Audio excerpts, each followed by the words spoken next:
How you doing? My name is Mark. I work for Omari Construction. Today's August 18th. It's about 82 degrees out. I'm gonna take this shingle here that's in question, take it out. We're gonna probably send it out for an ITEL since it's the second time we're doing the ATR, as well as we're gonna attempt to repair this. What I got in my hands is a roof snake. I'm just gonna carefully break the seal on the shingles above it to get the nails out so I can take this shingle out and repair it with the shingle I have over here. You're going to carefully put your hand on the shingle and just scrape the tar line. These shingles are already kind of a little old, so they got like rips and tears in them all throughout. At first we thought there was actually hail damage up here, but you can see all the rips and tears all throughout this roof. So let's see what we got.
Now you want to locate the nails so you can get them out.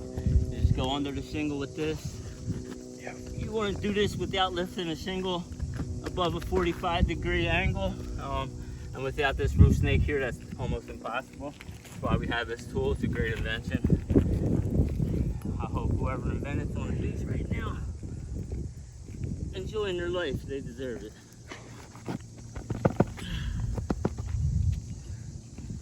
Seems like they got these nails every 3 to 4 inches, which is kind of a little overkill. You definitely don't want to put too many nails into a shingle either. Then they got them 8 inches apart. You have to read them within 6 inches, and then you got none for 8 inches, so you ain't got no nails at all. That's a great idea.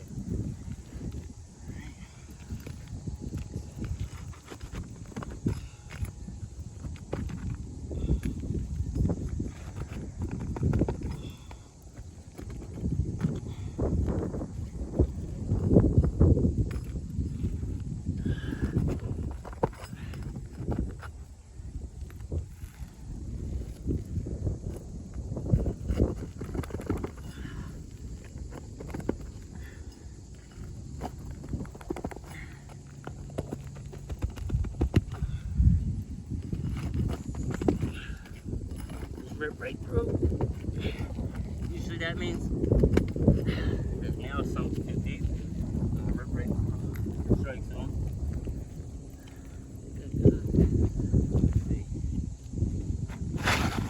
Hey, got one. I just caught a great white. Actually, what's extinct? Megalodon. Caught me one of them. It's a good shark.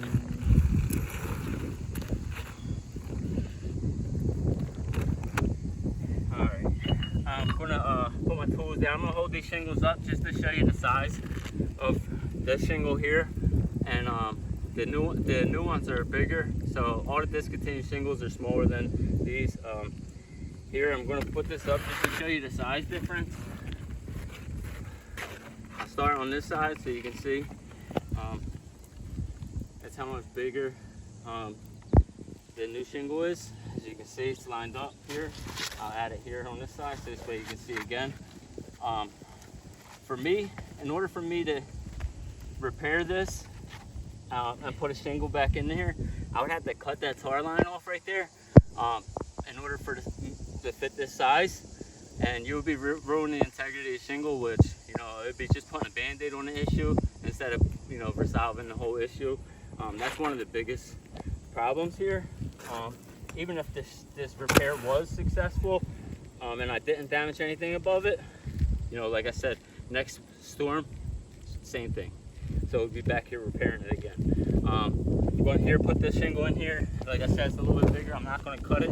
I'm just trying to see if this roof is actually repairable or not. So I'm just going to slide this under here. All the way up. Going to have a little extra lap, which split the difference on.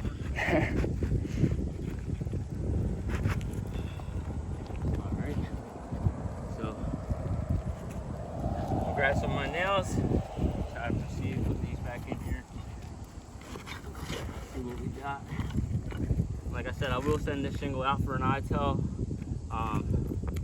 Normally I don't unless asked to, but I'm going to just send this out, just try to get it over with. Try to do the right thing for the Gordon family, so they don't have to worry about this, that they got school starting back up and a lot of other things to deal with. You want to start by putting a nail on each side of the shingle.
Like another nail head or something.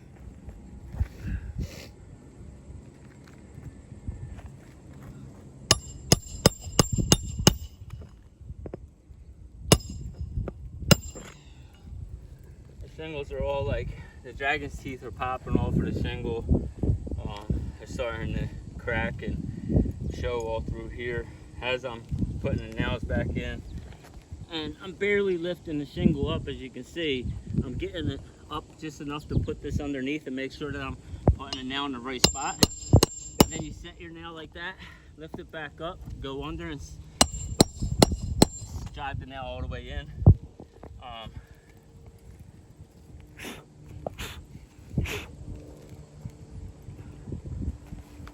Just did that there just to show you that chalk was coming over top of everything. I want you to be able to see where this is actually damaged all over it.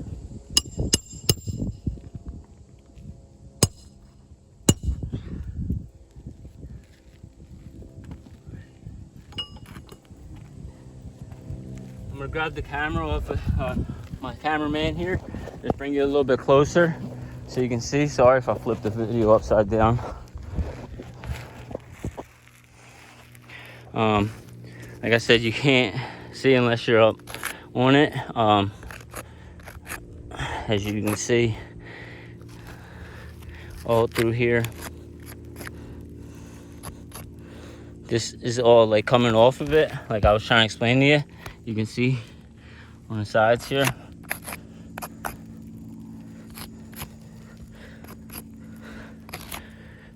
Then same thing, it's starting to rip here. I think it was over here somewhere it was starting to rip. Right here is a rip. And in my opinion, this here, like I said, you can't see because of the, what's it called, unless you're up on it, because of the dust. But this right here I'd consider a fail.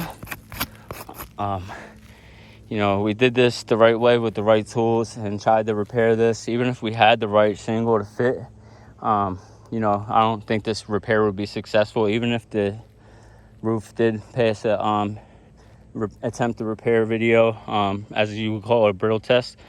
I really appreciate your time, and I hope we can come to some kind of resolution for the Gordon family to take this off of their plate so they don't have to ever worry about this again, and give them a full roof replacement. I really appreciate your time again. I hope you have a blessed rest of your day, and thank you for your time.